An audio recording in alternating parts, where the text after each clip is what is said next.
Thanks for listening to the Pop Culture Cosmos and the PCC Multiverse. Check out more great podcasts today on one of these awesome affiliate networks. You're listening to a Weeby Geeks Network podcast. You're listening to the ESO Network, your station for all things geek. The Tangibound Network. Check it out. TangiboundNetwork.com. Listen to this show, the latest episode, every time. A proud member of the Gonna Geek Network. The opinions expressed are those of each individual. Check out all the other geeky podcasts over at GonnaGeekNetwork.com and get ready, because geekiness begins in 3, 2, 1. On this week's episode, we celebrate 20 years of The Matrix. Just how many seasons will it be for Law and Order SVU, and does the kung fu genre need its own kick to the gut? There's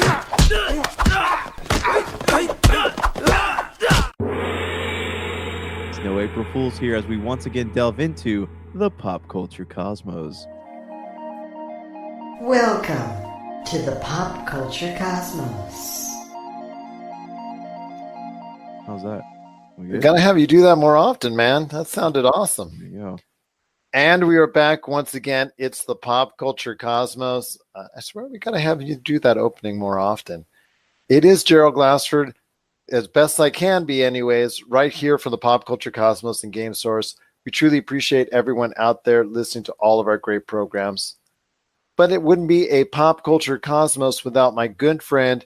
He is our own Kung Fu Sensei Master of Humanica Media. You got to check out everything that's going on today at humanicamedia.com, Humanica Media on Facebook, YouTube, Instagram, and so much more. It is my good friend. It is Josh Peterson. I think I was just yelling out there too much as a coach of my soccer team on the weekend because it looks like I'm a little bit hoarse for today's show. And how do your kids feel? Were you yelling at them? Because I've seen a lot of that. Are we talking kicking and screaming with Will Ferrell or FIFA? No, I'm not Tom Izzo of Michigan State that yells at their players, right in their face. I'm more of the get back on D, hustle up the field, good hustle. I'm more of the supportive type, great hustle, good job, good defense, go Warriors, go. That's the name of our team, that type of deal. I'm more supportive like that. If I wanted to go ahead and go in somebody's face and scream at them, it's not worth it, man. This is kids soccer. Too many of these little league moms and dads, they take this way too seriously. Oh yeah, they do. That's their life though. I mean, they're trying to live vicariously through their kids. I saw that when I got hired to go live stream a basketball game. Saw the coach out there just screaming in the face of his players, and they're just high school kids, man. Just leave them alone, let them play, let them have a good time. I don't want to go ahead and yell at these kids. I'm going to yell to these kids as far as their encouragement. And obviously in the big fields, your voice does not project unless you really yell. And looks like I'm paying the price on today's show. But as someone who has seen one of those little league dads coach a team and get to the point where he was screaming at the other side of the field to the other team, to the point where the coaches from the other team wanted to start a brawl in the middle of the field with that coach, and I had to be the only person in the way trying to hold off both sides from going into a full-out brawl and going and getting arrested. Believe me, I've seen it done way too much, and I'm telling you, these kids just got to see some positive influences, and that's all I try to do is reinforce it, even though I pay the price come Sunday when we record the show. But it is going to be a great episode we have for you today, despite my vocal cord issues. We've got Jessica Boggs from the TVRatingsGuide.com. She's going to be stopping by for her monthly TV update. She's going to be talking about all the things going on for ABC, CBS, NBC, Fox, and cable. She's got a lot to talk about there, about some shows being renewed, some shows ending, and actually one of the shows that's reaching a nice landmark record coming up as well. So we're going to be talking about that a little bit later on in the show. Plus, we'll also, at the back end of the show, be talking about 20 years of The Matrix. That's right.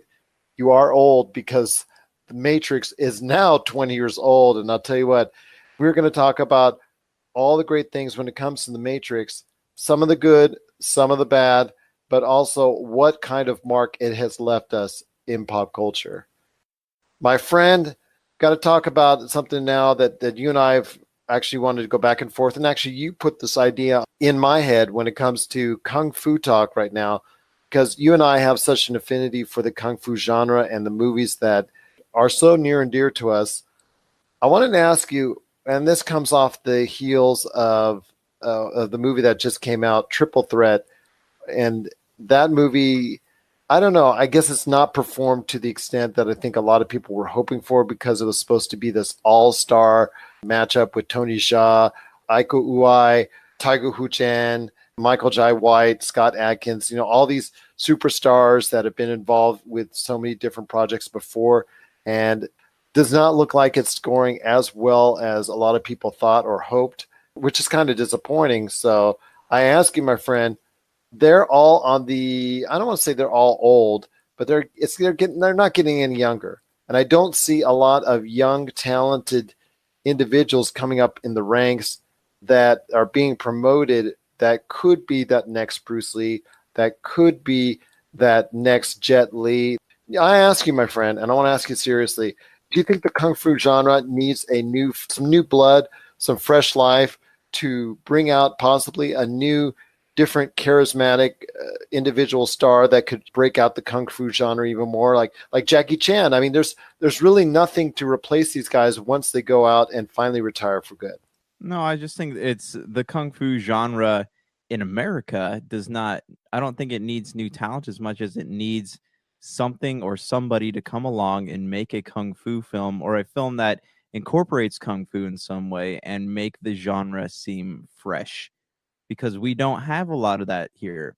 What we get is, we have Ip Man. That's one of the more well-known Kung Fu movies here. And obviously Crouching Tiger, Hidden Dragon, but that's another whole other thing. And actually Rumble in the Bronx, remember that came out, that really, for all of Jackie Chan's movies, it wasn't until Drunken Master, Police Story, it wasn't until Rumble in the Bronx was actually shown here in mass in many theaters and actually promoted and advertised here in the States. It wasn't until that movie came out that got Jackie Chan into the hearts and minds of people before he did Rush Hour or anything of that nature. That's the movie that really kicked things off for him. I don't see much of that anymore. The last movie I saw that really had a transfer over, you're talking about It Man. I would be talking The Raid Redemption, because that got Iko into good graces with J.J. Abrams, and that's how he and the guy that was opposing him, how they both got in the middle of Star Wars: The Force Awakens. That's very true. And okay, well, look at not Star Wars: The Force Awakens, but Star Wars Rogue One, right? We had Donnie Yen's in that movie. Why was he in that movie? The only time we get Kung Fu, it seems like, in a more produced way is if it's incorporated into some other existing big budget American film. Now, Donnie Yen is a superstar, and he's really good at what he does. But do you think that was obviously done for financial reasons to promote it to a different market? Oh, for sure. Definitely. Absolutely. You brought up Jackie Chan. Jackie Chan, perfect example of this.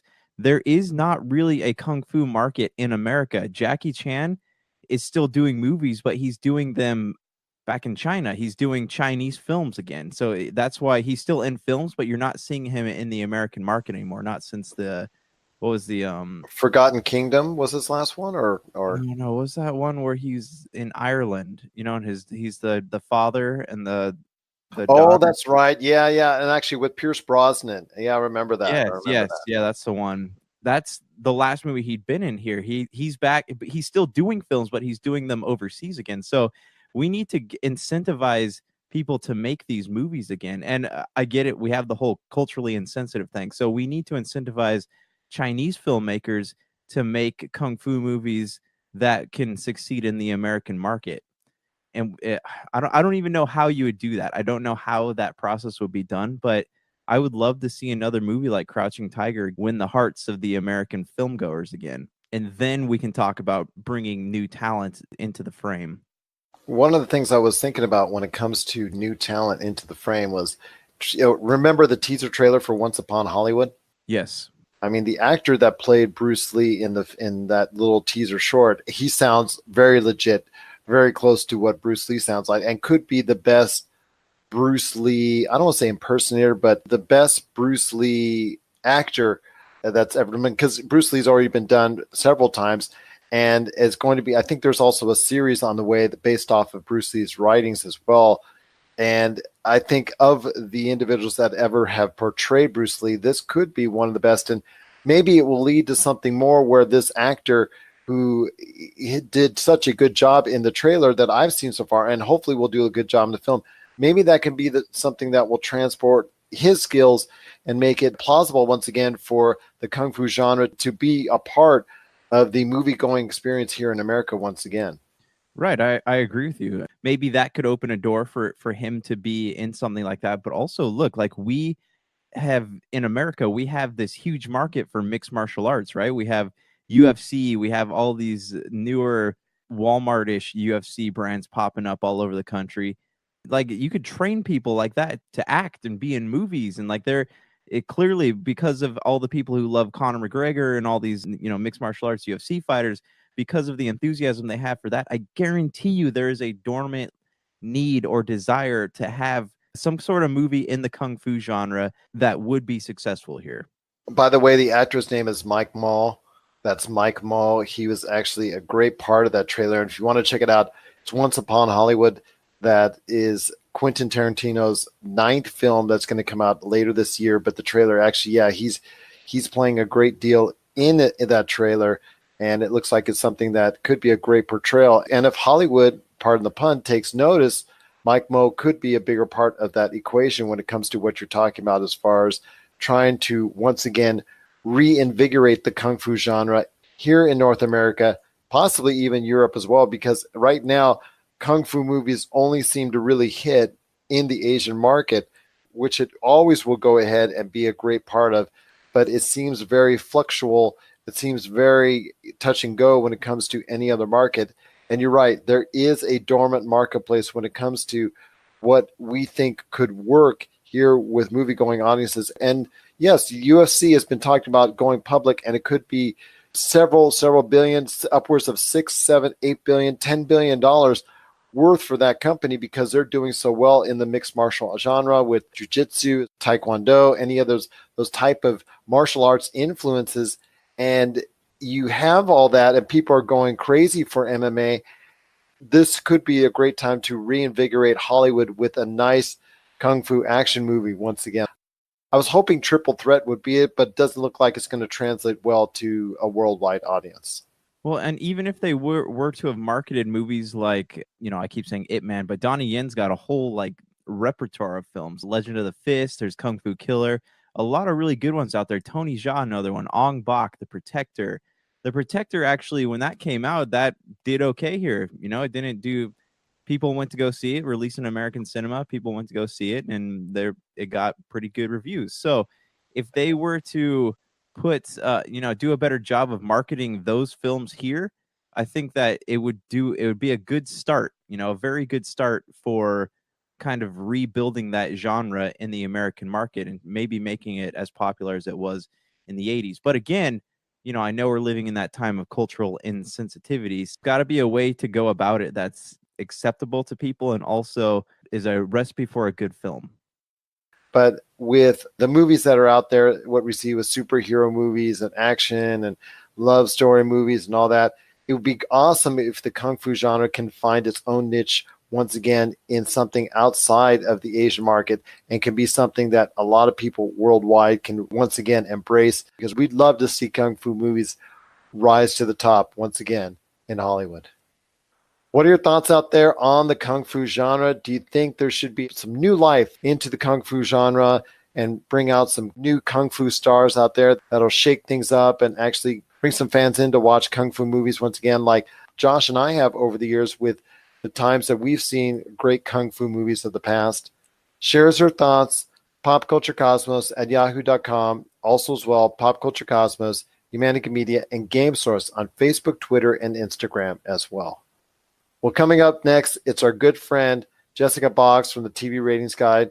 She's coming up right after the break to talk all the great things going on in the world of television, what's going to stay on the air and what's going to get canceled. She's going to give you her thoughts on some shows, both good and bad, coming up right after the break. This is the Pop Culture Cosmos. Looking for an edge the next time you take on your favorite video game? Then check out Vitabrace High Performance Gamer Wristbands. Packed with the power of fruit seed oil, Vitabrace is clinically proven to help improve performance, giving you a better gaming experience. Head to miraclefruitoil.com and use the promo code MEDIA10 to get $10 off your Vitabrace purchase. Whether you're looking to beat the time on your latest speedrun or are fighting your way to the top on your favorite multiplayer or battle royale, Vitabrace can help you reach your gaming goals. Buy Vitabrace today at miraclefruitoil.com. That's miraclefruitoil.com. Vitabrace. Win with it. And we're back with the show. Once again, it's Gerald Glassford. Thank you so much for being part of the pop culture cosmos. She is back once again. It's no April Fool's. It is our good friend. She is the outstanding writer from the TVRatingsGuide.com.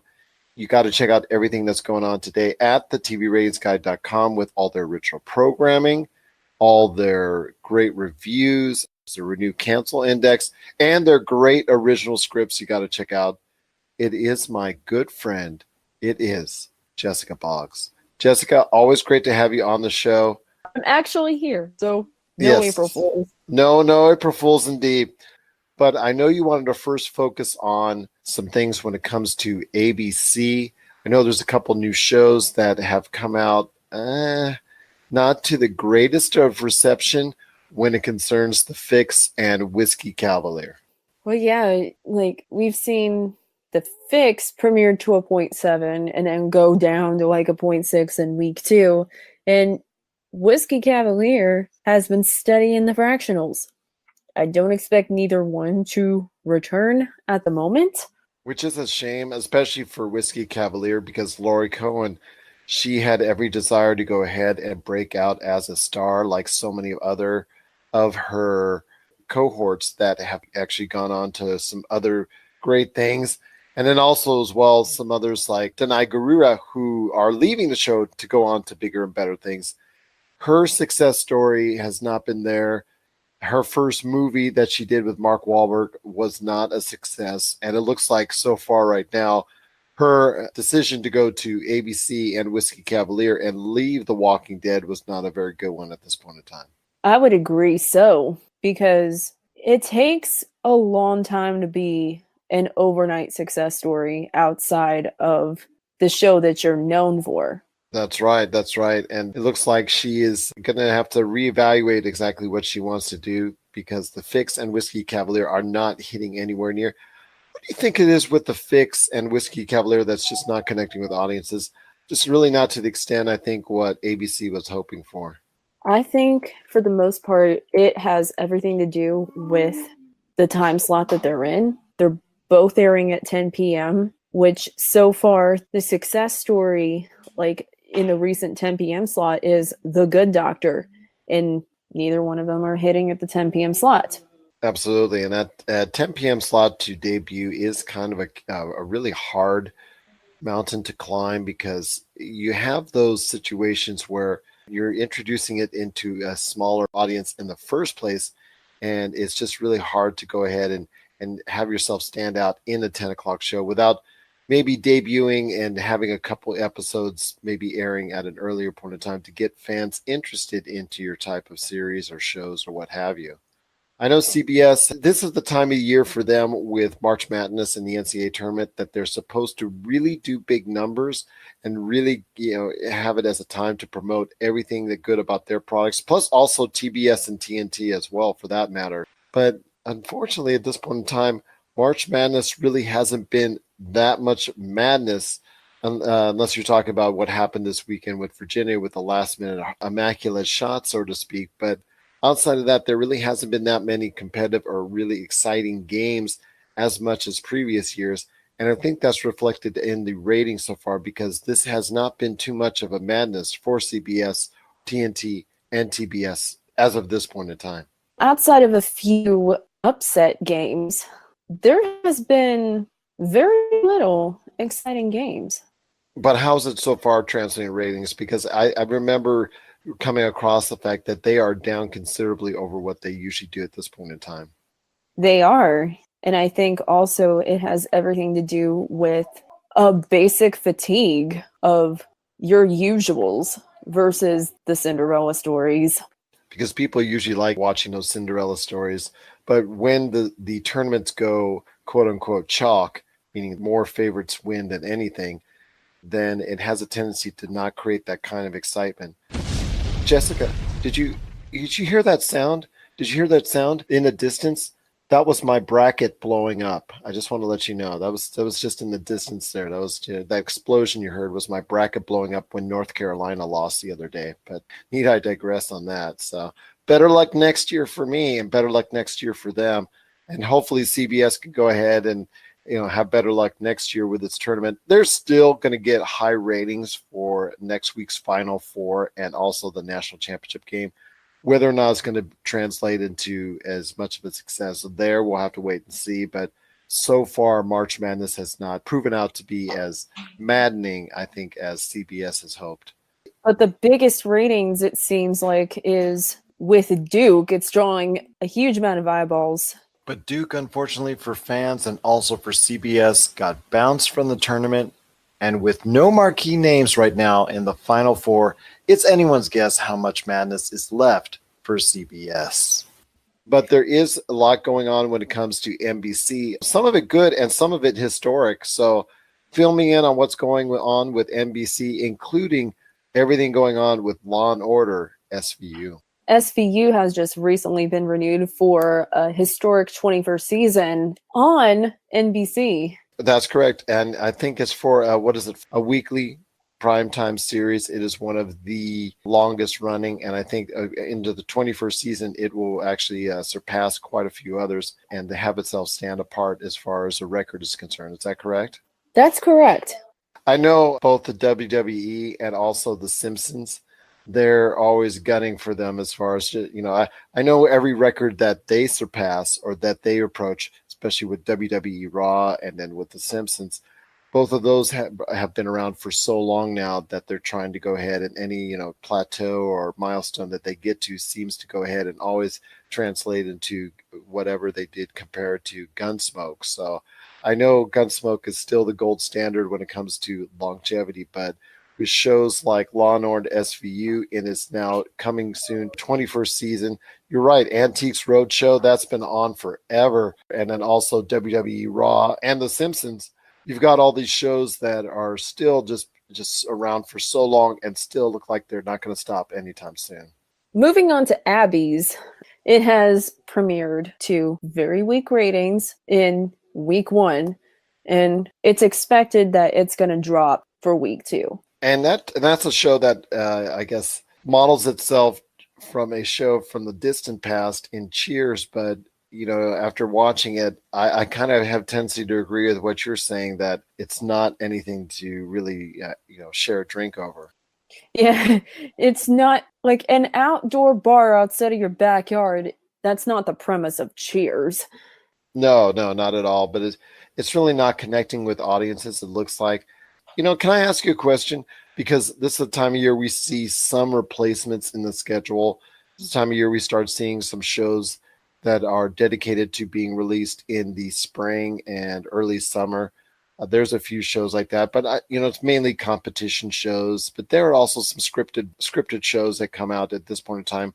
But it seems like a lot of them are not connecting, and some of those shows that are coming out are replacing shows that failed in the first place. So your thoughts on why a lot of these shows that are coming out in the spring just really do not connect with audiences? I'm thinking also because it's the time slot too. And the fact that the AP Bio, which is like the 8:30 time slot, should be doing a lot better, but it's not. And it's going into Brooklyn Nine-Nine, and it's also hitting into the new show too.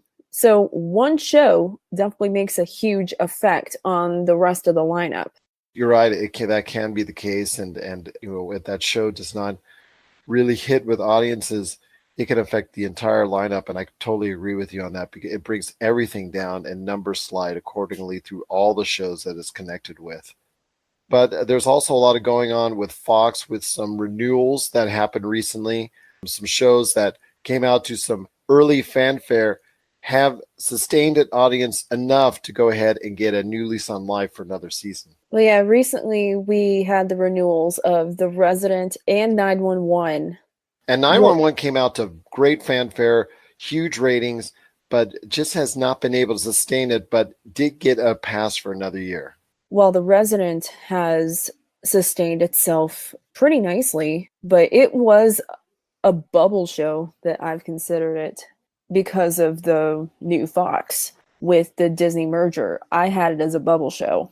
But it still looks like it was something that people have like enough, and Fox is enough behind to go ahead and renew it for another year. I know before we hit the Friday night comedies that you want to talk about and Proven Innocent, there is a show that's still on topic with everybody when it comes to Fox, for better or for worse. And whatever your opinions are on Jesse Smollett, that's your opinion, and we respect that. But with all the controversy that's been going on with Jesse Smollett and his possible return to the show, we'll have to wait and see. What has gone on with Empire itself? Has the show received any kind of boost in the numbers, in the ratings, any kind of interest because of it? I mean, for lack of a better term, I don't want to say morbid type reaction to it, but in cases like these where Jesse Smollett's name has been all over the news, there's a tendency for people to say, oh, you know what? Okay, I'll check that out with Empire, or maybe protest in response. Well, the numbers have gone down considerably with Empire, although that makes Star improve his chances on renewal, but it's not helping its case being the most expensive show on broadcast and with Lee Daniels. And because of the controversy, ratings have gone down as a result. And that's a shame for the show overall, because it is something that I know has come to be a pillar and a cornerstone of the Fox whole entertainment medium as far as their shows are concerned and the way they structure them out on the Fox network. What's going on as far as the Friday night for Fox? Is this something that they can go ahead and maybe turn to because of what's going on with Empire? Well, the Friday night comedies will probably be moving to Tuesday after WWE SmackDown goes into the lineup. And I don't think SmackDown is making a case as much as the Friday night comedies are. Although the Cool Kids has dropped considerably, probably because Proven Innocent is on the time slot and it's still pretty low. Whereas you got Last Man Standing still in the like 0.9, 1.0 type thing. It's cooled down a little bit, but it's still doing pretty well on a Friday night. Absolutely, because Friday night is usually not or it usually doesn't have a tendency to be a higher viewing day, just because of the fact people are out, people are doing things, starting off their weekend on a Friday note, being active. So your numbers have a tendency to be down overall as far as from a viewership standpoint, but it's still good to see something going on as far as the Friday night comedies. And if they're being moved to Tuesday in the wake of WWE moving their SmackDown show to the Fox network, that could be a sign that maybe they'll break out on Tuesday nights. Last Man Standing, I think, will have that audience transfer over to Tuesday night. Whether or not the other comedies in that block will be able to transfer their audience as well and maintain those ratings, we'll have to wait and see. And you mentioned Proven Innocent is a show. Do you think that's actually going to be able to make it out long term? Nope, it's not. Yeah, even a 0.4 is not pretty good for a Friday. No. When you're having that much of a share as far as that little of an audience to draw from, even on a weaker Friday day, it's still that's not good signs for Proven Innocent. It looks like they'll be off the air pretty soon, or at least in the not too distant future. CW, everything has quieted down at least a little bit after the unfortunate death of Luke Perry. We know there's a big time cancellation of a long running show in Arrow, and then also as well another foundational piece of the CW also is ending after over 15 years on the air. 15 seasons. Like the 15th season will be the last one for Supernatural. 15 seasons. That to me actually lasted a little bit longer than I thought it would. So kudos to everybody involved with Supernatural ending after 15 seasons. They're getting a full season as far as it's concerned, correct? Yes. As close to full as you can get, which is 20 episodes, which is what season 14 consisted. Sweet. And so that CW, at least like I said, it's a little bit more stable now, but going forward, they're going to have to go ahead and figure out where they're going to be able to find those shows that they can go ahead and send around, because Supernatural and Arrow have been there. I think Arrow was at 8 seasons, if I'm not mistaken. So they're being canceled, I believe, after 8 seasons. And Supernatural will be ending after next year, their 15th season on that. So they're going to have to figure out going forward what they want to do as far as shows are concerned that they want to go ahead and center around, because Arrow was a success for many years. Unfortunately, it went downhill in its last 2. Supernatural looks like their time has run out as well. So you're gonna have to figure out where they can find those shows that sustain any type of success for that period of time. But you know what? It's a CW. Their ratings don't have to be as high as the other networks in order to find success. So hopefully they'll be able to find something real soon. You're listening to the Pop Culture Cosmos. Don't touch that dial. Wait, do people still use dials? Rob McCallum Films is back with a vengeance. Power of Grayskull, the definitive history of He-Man and the Masters of the Universe, which chronicles the ultimate 80s billion-dollar franchise, Masters of the Universe. See exclusive interviews and hear untold stories from the people responsible for creating the world of Eternia, a place full of magic and science, and learn about the craft of creating action figures and animation. Power of Grayskull is just one of our many projects at Rob McCallum Films. And last but not least, we've got everything going on in the world of cable. I know there's a lot of stuff you want to talk about. May I ask you first, though, who in the world is giving a show a 90-episode renewal? MTV. Of course, Viacom. They go crazy on MTV. So tell me a little bit more about what's going on when it comes to a 90-episode renewal of Wild and Out. Well, we recently reported that it's basically part of MTV's ratings resurgence that has been going on for a couple years now. And one of the shows that has been the cornerstone of resurging MTV is Wild and Out. And why do you think it's connected so well with audiences that MTV and Viacom have decided to go ahead and just stand behind it with a 90-episode renewal? Because that fascinates me. It's not just with linear audiences, but it's also with the non-linear platforms as well. Like, apparently doing well on YouTube brings in the money. That's true. That's true. Any additional viewing there, plus also, like you've always said, the +7, the after initial viewing, as far as people watching it on delay, maybe going ahead and recording it to watch it at a different time. But you're right. If they're watching it on YouTube, and YouTube as a medium is very strong and can get you a lot of support because of the additional advertising revenue that you can get from it. I think also the MTV resurgence also applied to The Challenge. That's a crazy show. I like that one as well. It seems like they've always, in the past 20 years or so, really had a competition type show that's really connected for one reason or another. It's something that to see as far as The Challenge is concerned, doing so well, like you said, because a lot of it based off of what you see and the add-on when it comes to re-airing it or bits of it on YouTube. So that makes a lot of sense indeed. Pretty Little Liars, I know, has gotten to the point where it looks like it's going to be spinning off.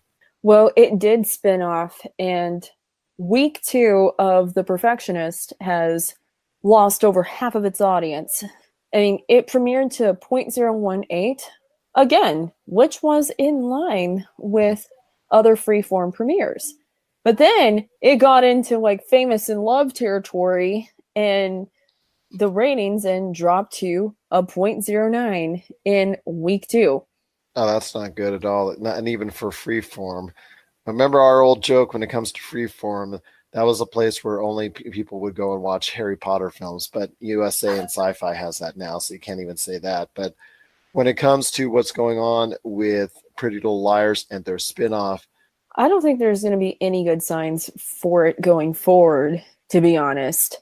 I'll probably write a column pretty soon around the next couple of weeks as I'm analyzing some of the ratings in there. It's just not good. Like, freeform has, for the most part, pretty much collapsed like into sub 0.2 territory. And that is a lot because cable companies have deprioritized the network into tier 2 or tier 3.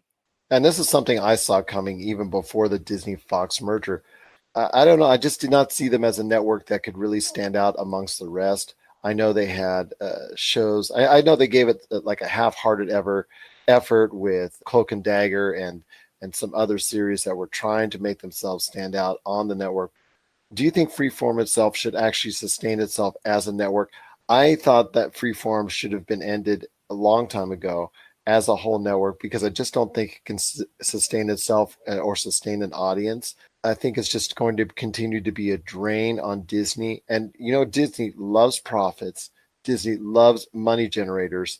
And if they don't get that from Freeform, I don't see it sustaining itself as a viable network anytime in the near future. So, and especially now that you got Disney and Fox, the merger that has completed, they're going to focus more on the assets that they do have that can build on a larger audience. And I think one of those will be FX instead of Freeform. Correct, because FX is making money, apparently. And with Freeform, I think they're going to probably go the Viacom route and just deprioritize the network, as well as FXX. And both of those are very limited viewing networks, and especially because you got Disney Plus on the horizon as well, and a new prioritization on Hulu, because Hulu is going to be the benefit of getting a lot of this influx, a lot of this Fox content that is not going to be available for Disney Plus because of whatever content that's in this content from Fox. If it's, I guess, more for adult oriented, if it's R-rated, if it's more 18 and over oriented, then it's going to go over to Hulu. Like, for instance, Deadpool. All the Deadpool material, that's going to go over to Hulu. They're going to get a new influx of shows. So Hulu is going to be the benefit of this. Disney Plus is coming out with a whole bunch of fanfare in the not too distant future, and they're going to get a lot of programming, original shows. Marvel's going to be providing some stuff. So networks like FXX and Freeform, I think, like you said, are just going to be deprioritized even more. Exactly. Kind of like with Viacom when they deprioritized VH1 and CMT and TV Land. As a result, TV Land got rid of all of their scripted comedies. I remember them doing that, and I know a lot of people were very sad in hearing that news, because they had some shows there that were, kind of cute. You had that nostalgic feel, but yes, getting rid of all their scripted shows was kind of a bummer for everybody that watches and follows everything going on at TV Land. Original scripted comedies, though, they still have the shows on syndication. Yeah, absolutely. I was talking about the shows that they actually produce for TV Land and whatnot. Obviously, not the scripted comedies that, in rerun format that they show on there constantly all throughout. Like the day. one of their originals, Younger, is going to be premiering season 6 on Paramount Network sometime over the summer, even though it was supposed to be in spring, which they're filming now. So it's going to, like, if my trajectory is correct, that it's going to air sometime over the summer, whereas Teachers got canceled. Yeah, absolutely. And Heathers did too, I'm assuming, correct? Let's just say effectively canceled on Paramount Network. Effectively, yes. After so much controversy with that show and the way that got off to the wrong foot, you knew it was going to be downhill ever since. One last question I got to talk to you about, and that comes to a show that after a okay start, it didn't really show much promise as far as long term, but it really got good in the middle of the season. The shows, especially the Vegas episode, was really a strong one for the show, and it actually closed on a pretty good note. I think it's a very strong series overall, especially, like I said, during the middle episodes of this series, and that's Deadly Class, which has not been given a yay or nay by Sci-Fi as of yet. Looking at it from a perspective of numbers, overall, I believe they are the 4th rated show on the network as of this point in time, and it just concluded its 11 episode season. Your thoughts on the possibility of Sci-Fi retaining Deadly Class for another season? Because Sci-Fi ratings are pretty low at this point, I think that it's going to probably be like a middling performer, like the Van Helsing type. But I think it could be renewed for a second season, though, if the money allows it. And it is a little bit more of an expensive show, but I think it does have promise. I think it has a fan base that actually really wants it to perform well and get another season. it actually started off low and actually rose in ratings during the course of the season, which is something you don't see from every show. So it actually showed promise on improving on its audience during the course of the season. So let's hope that Sci-Fi actually goes ahead and renews Deadly Class. I wouldn't be surprised if they didn't, but I think with also the power of the Russo brothers and Avengers Endgame, them being executive producers on the show, that may give it just enough to go ahead and renew it for another season and give that another 11 episode run, because it is only 11 episodes. So maybe that might be in its favor next time around. Is there any more news you want to talk about when it comes to cable out there? Piggybacking on Sci-Fi, we knew that Night Flyers just got canceled, and then Happy is getting the similar ratings as Night Flyers did. And that's funny because I still see the promos for Happy at this point in time. Yeah, Happy is the middling performer on a low-rated Sci-Fi, but currently it's averaging a 0.11 in the ratings, which it's around the same as Winona Earp. But Van Helsing got renewed with similar ratings as Night Flyers, where everything's low. Everything is low when it comes to Sci-Fi, but you're right, it's a matter of cost. And if that show has a cost value that's effective enough, it could be retained for another season. Happy apparently dropped from the premiere, and so far it has dropped almost 50% in ratings. Previously, it got a 0.21, which probably puts it around the bottom half or close to the middle tier of Sci-Fi. That is something to think about indeed. So you never know what's going to happen when it comes to Sci-Fi and their shows like Deadly Class and Happy. One last thing I got to ask you before we head on out, and that is, what are you working on when it comes to the TVRatingsGuide.com? Well, currently I am on the first season, part A of the Book of Terry, and new scripts are available on Tuesday nights. We also have Marietta on Monday nights, as well as new shows, College and Finally Together. And let's hope those shows stay highly rated as everybody goes ahead and checks out all the original shows. As well as Thursday nights, Our House in our originals.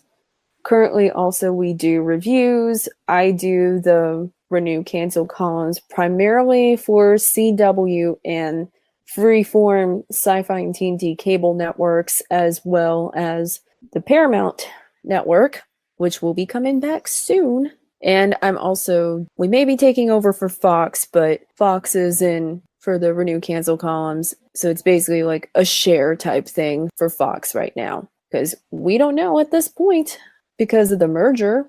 Absolutely. A lot of things are up in the air. A lot of jobs are up in the air when it comes to Fox and what Disney's doing. They've already laid off quite a few people, and it looks like they're going to be, as they go ahead and merge Fox into the Disney consortium, it looks like they're going to make even more changes when it comes to Fox going forward. It'll be very interesting to see. But you got to check out the entire lineup of great shows that they've got today at the TVRatingsGuide.com. That is the TVRatingsGuide.com. Again, a lot of original shows there, a lot of renew cancel indexes on cable networks, broadcast networks, and so much more. There's also great reviews of shows that are out there that they cover. It's just an awesome experience when you head on over to the TVRatingsGuide.com. Jessica, as always, you got some great info that you laid upon us when it comes to the TV ratings world. You got to come back again next month and give us an update of what's going on, especially with some of these spring shows that are going to be debuting soon or that have debuted. Got to give us an update on all that's going on, plus what may be announced going forward as far as some pilots and some other great news that are coming up for the fall season, because we should hear a little bit more about what's going on for the fall season come early May. So I'm looking forward to that as well. Jessica, it's always just great having you on the show, but I want to thank you so much. And any last thoughts on the way out? We're still watching on the ratings for all the networks at this point. Is just whether All American or Roswell, New Mexico make it out alive after upfronts. Always end with a CW note. You got to always end with a CW note right here, because I know that network has a special place in her heart, and that is Again, Jessica Boggs. Well, good thing we're not talking about Nashville anymore. But anyways, I digress. It is Jessica Boggs, once again, from the TVRatingsGuide.com. You got to check out all the great work that she and the other tremendous staff members are doing at the TVRatingsGuide.com. Jessica, it's always a pleasure to have you on the show, and a great pleasure to have you a part of the pop culture cosmos. If you're tired of sifting through flea markets for rare and unique games, we can help. Retro City Games in Henderson, Nevada, only 5 minutes from the Las Vegas Strip, has all your favorite gaming staples, classics, and a wide selection of rare games with new stuff always appearing on our shelves. Come in and chat with Nicole or Doug about your love of games and watch as they help you complete your collection or find your childhood favorite. And don't forget, Retro City Games loves trade-ins. So if you have any Nintendo, Super Nintendo, Sega, Xbox, PlayStation, or even PC games, come in and visit Retro City Games today. Welcome to the new metropolis of gaming, Retro City Games. And we're back to close out the show. This is the Pop Culture Cosmos. If you need a listing of where we're at, because we're being played on radio all over the world 7 days a week, check out our listings today on our Pop Culture Cosmos Facebook page. You also not only get a listing of many different podcast outlets that we're on, but you also get the latest news and information from the realm of pop culture as well. And please, if you get a chance, make sure you follow us on all of our social media to get all the latest and greatest info on us, where our shows are, and what's happening. We're Pop Culture Cosmos, once again, on Facebook, Twitter, and Instagram. And you also want to go ahead and follow us on our YouTube page, Pop Culture Cosmos, to check out all of our several hundred videos as well we've got on that channel. Josh, I know you got a great thing going on with Humanica Media. So share the goods, my friend. What's going on with Humanica Media? New Topicocalypse going up tomorrow, and that's really all we got right now. Well, what's it on, man? What's it about? Just you can't just throw out their Topicocalypse and say, there you go. Got to give them a what's it about, man? We're talking about robots and whether or not we fear robots. No, actually, it's a Captain Marvel review that was supposed to go up like 3 weeks ago. So now it's going up. You can check it out. You can hear some rants that you may or may not agree with. Check it out. Let us know what you think. And in the meantime, follow Humanica Media on Facebook and Instagram. And it's also available on many outlets under the Topicocalypse channel. It's also every Tuesday night on the Podcast Radio Network. And don't forget, on our Pop Culture Cosmos podcast channel, got a lot of great extra stuff that we put on there for you, including a Captain Marvel spoiler cast, and also our latest Game Source Plus one, where Josh, Tony, and I talk about the latest with Nintendo and the upcoming consoles that they may be adding to its roster real soon. Josh, before we head on out, my friend, we also want to mention that on April the 25th, party galore, my friend. It's video game tournaments, all for great charity. Video game tournaments of Apex Legends, Call of Duty Black Ops 4, Super Smash Bros. Ultimate, and Fortnite. If you're interested and in the Las Vegas area, check it out Thursday night, April 25th from 4 p.m. to 11 p.m. Right when you hear this, if you want to go and head down to Retro City Games in Henderson to sign up, you're more than welcome to. I talked to Doug at Retro City Games, and he says if you sign up for 3 tournaments down there, that's $10 each for each tournament, you can go ahead and get 25% off your same-day purchase at Retro City Games. And if you do 4 tournaments there, you can go ahead and get 30% off any purchase there at Retro City Games. That's right, 25 and 30%, up to 30% off your purchases just by going ahead and signing up for tournaments at Retro City Games. 3 for 25%, 4 for 30%. Coming up for a great charity event. We were going to have podcasting. We're going to do some streaming there as well. Topicocalypse is going to be there. Go Brothers Gaming, Mario Party Wars, Game Source is going to be there, and musical performances by Hyperschmidt, Vedius, and a new act that we're getting in there named Serious Damage, who does a lot of great video game covers, just like Vedius. So that's 2 great video game cover bands and original artist Hyperschmidt that are going to be there. So you got to check it out Thursday night, April 25th, 4 p.m. to 11 p.m. for a great cause that's going to help out the UMC Children's Hospital, 3 Square of Las Vegas, and the Make-A-Wish Foundation for Southern Nevada. So please, you got to help us out Thursday, April 25th, or even just want to send a donation. That'd be just greatly appreciated as well. And then, of course, we're doing our awesome panel at Level Up Expo 3 p.m. to 4:30 p.m., where we're talking some great pop culture topics, including Avengers Endgame, Mortal Kombat 11, Days Gone, and more, plus great performances there coming up by Hyper Schmidt and Vedius there as well. Got to check it out. 3 p.m. to 4:30 p.m. Saturday, April 27th. For ticket information on an awesome pop culture weekend at Level Up Expo, check it out today, lvlupexpo.com. My friend, before we head on out, got to celebrate 20 years. 20 years in the Matrix, my friend. Yes, you're officially old because the Matrix is 20 years old. Your thoughts on the Matrix and how it's influenced pop culture? Because to me, it helped define, a new age of CGI technology within the framework of what went on with that movie, with the bullet time and all that.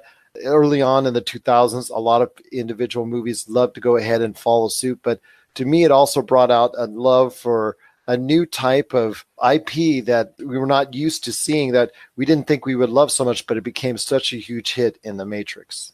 Well, it's cool because it reinvigorated a storytelling archetype that before then had only really worked in epic films, the sword and sandal flicks, like the hero's journey. You have your Jesus Christ-esque character who dies and is reborn again, and he saves the day, brings balance to the force or the universe, whatever you want to call it. Like, we had not seen that kind of character done in a long time, at least not in the sci-fi genre. I mean, I guess you can kind of say that about Luke Skywalker a little bit, but it's not the same thing. And the Matrix is really also the first mainstream film that really explored these deep philosophical concepts of, like, what is consciousness? What is life? Do we only want to see the world through a lens that is pleasing to us? They asked a lot of very, very interesting questions. And I think after what the Wachowskis did, what followed in suit was a lot of films that started exploring ideas like that. And it really popularized intellectual properties. So on that note, I think that The Matrix has really had a very long-lasting and positive effect on the film industry. At least back in its heyday, it did. Today, it's not. I mean, you can't really argue that much. But yeah, what do you think about it? I'll tell you what, the movie itself is really, really good. I really enjoyed it, and I was still, to this day, I will rewatch it and rewatch it again. Sequels aside, that we'll touch on in a second. But the movie itself, The Matrix, really revolutionized what went on for pop culture and reinvigorated, I guess, the sci-fi genre to an extent, because the prequel movies for Star Wars had actually just brought down sci-fi as a whole, and it was really not something that a lot of people were, or as many people were interested in after the failures of the prequel movies. And it looked like, to me, it feels like a movie that was for this century as opposed to being something at the tail end of that century, if that makes sense. Yeah, so what you're saying is it holds up. It does hold up indeed, and it's something that I think a lot of people should go out of the way to see if they haven't seen already, because it tells a great narrative within the context of man versus machine and all that. Unfortunately, though, the Wachowskis could not make up for it in the following two movies. They made money off them, yeah, but let me ask you this. How disappointed were you after the next two installments? Are you as down on them as seemingly everyone else is? And what kind of effect do you think overall it has on the Matrix as a whole? Because the Matrix trilogy is not really called the trilogy that much anymore. It's really just called the Matrix. And yeah, by the way, it had two other things, but we really don't want to talk about that. It's just the Matrix to us. I remember the Animatrix, right? It had some stuff by the Cowboy Bebop creator. Yeah, and that part was good, but obviously that's a small part of it. But yeah, the Matrix Revolutions and Reloaded was the second one. Yeah. I mean, I didn't hate them. They were visually pleasing. They're fun to watch. I don't think that the Wachowskis knew they were going to make a trilogy at first. I think it's just they wrote the success of the Matrix made them sit down and be like, all right, well, where are we going to go with this? Because the beginning of the thought was so profound in what the Matrix could have been and where it could have led. And then they just kind of turned Neo into this completely OP character. And by the time Revolutions rolled around, he wasn't really even fun to watch anymore. And that's the shame of it all. And also, my friend, I got to ask you this on a final note when it comes to the Matrix. The ending, man. People still to this day There are individuals out there that are still scratching their heads on trying to find some philosophical reasoning behind the whole story and narrative of the back two Matrix movies, trying to piece together the Matrix trilogy as a whole, and they're trying to make sense out of it. After I watched the last one, I just was going like a lot of other people, huh? Neo's in the room with the old guy in the TV room with all the TVs behind him, whatnot. The guy's trying to extrapolate and tell you exactly what's going on and why this is all happening and whatnot. It's just left a lot of people dumbfounded, and I think it left a lot of people confused and asking, why did they go ahead and waste their time in watching this trilogy as a whole? Well, it's like that fan theory that, remember in Men in Black when they showed inside the locker, the universe is inside the locker. Is our universe inside of a locker? It opened a lot of doors to a lot of thought, but I don't think that it was a complete thought. It was, the whole idea: are any of us really in control? What is God? Who is God? What is God? Stuff like that. They're trying to dive into thoughts like that, and they were trying to really leave you with something to chew on. But I don't think they knew what they wanted you to chew on. Like you said earlier, I think it's a case of where they did a movie. They weren't expecting to make a trilogy out of it. And then the movie company goes back, oh, this is a major hit. You got to go ahead and make 2 more. And they said, well, maybe we can stretch it out to 2. And the movie company goes, yay, great. That's fine.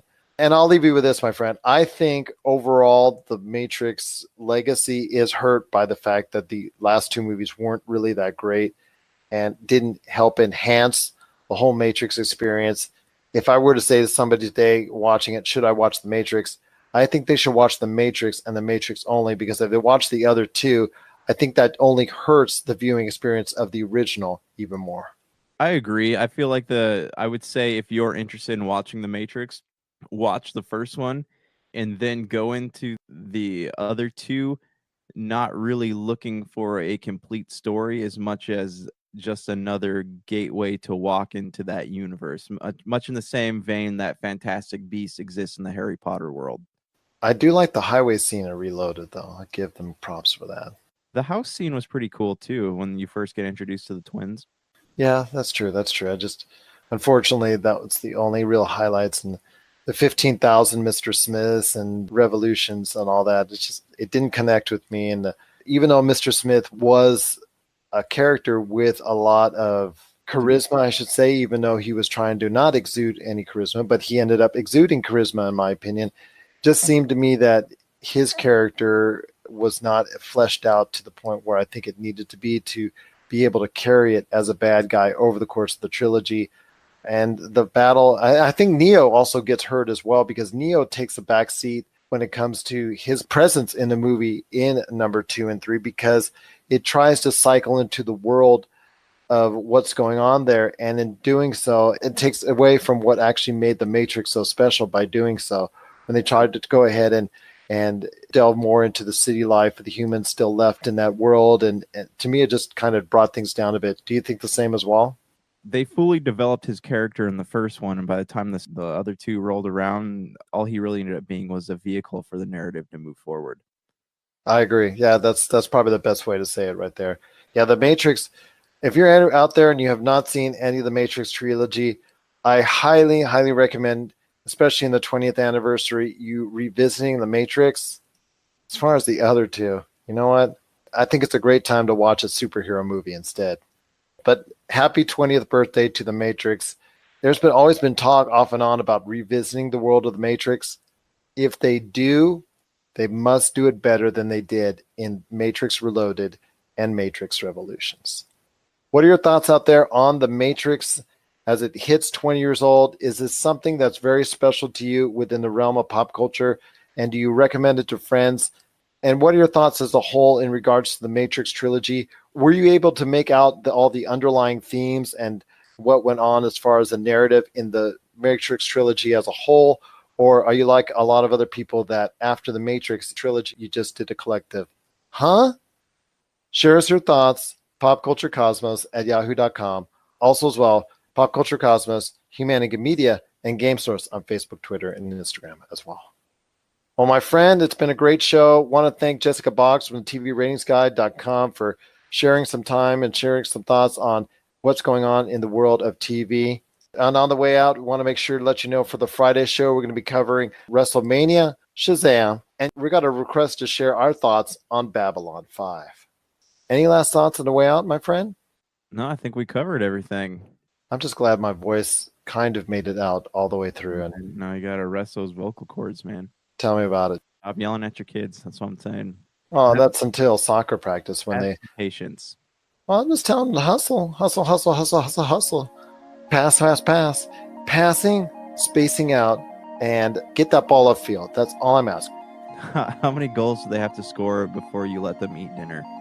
Oh my gosh. Just I'm not that cold. I'm not that cold. I'm just kidding. That would have me on the front page of CNN at some time real soon. So, no. These are great kids, and I just wish them a great season. It's just so proud to be their coach, and hopefully I can keep my voice around, and so I can keep on coaching them for many more games to come. So for Josh Peterson, this is Gerald Glassford. It's another beautiful day in paradise right here in the Pop Culture Cosmos. We thank you for listening. And here's hoping you have yourself a great day. Hello, Questers. This is Mandy, the host of Caster Quest, inviting you to enjoy our podcast where we explore the rich and vibrant world of Patrick Rothfuss's best-selling fantasy series, The Kingkiller Chronicle, soon to be adapted as a major motion picture and television show produced by the award-winning creator of Hamilton, Lin-Manuel Miranda. Hungry for more content? Perhaps you will enjoy our recaps of HBO's Game of Thrones, Over the Garden Wall, animated Batman films. Whatever you're in the mood for, if you love a good story, humor, impromptu parody songs, and thousands of pop culture references, you'll enjoy our show. You can find Caster Quest on SoundCloud, iTunes, and of course, our amazing network, the Earth Station One Network, at esopodcast.com. You're listening to a Weeby Geeks Network podcast. This has been a broadcast of the ESO Network. Be part of the crew and help support our shows by donating to our ESO Patreon or by shopping through Amazon.com or the TeePublic store, which can all be found at www.esonetwork.com. The ESO Network, your station for all things geek. Tangent Bound Network. Let your voice be heard. TangentBoundNetwork.com. Thanks so much for downloading the Pop Culture Cosmos, and stay tuned as more great podcasts are on the way. Thanks again for listening to us here at the Pop Culture Cosmos.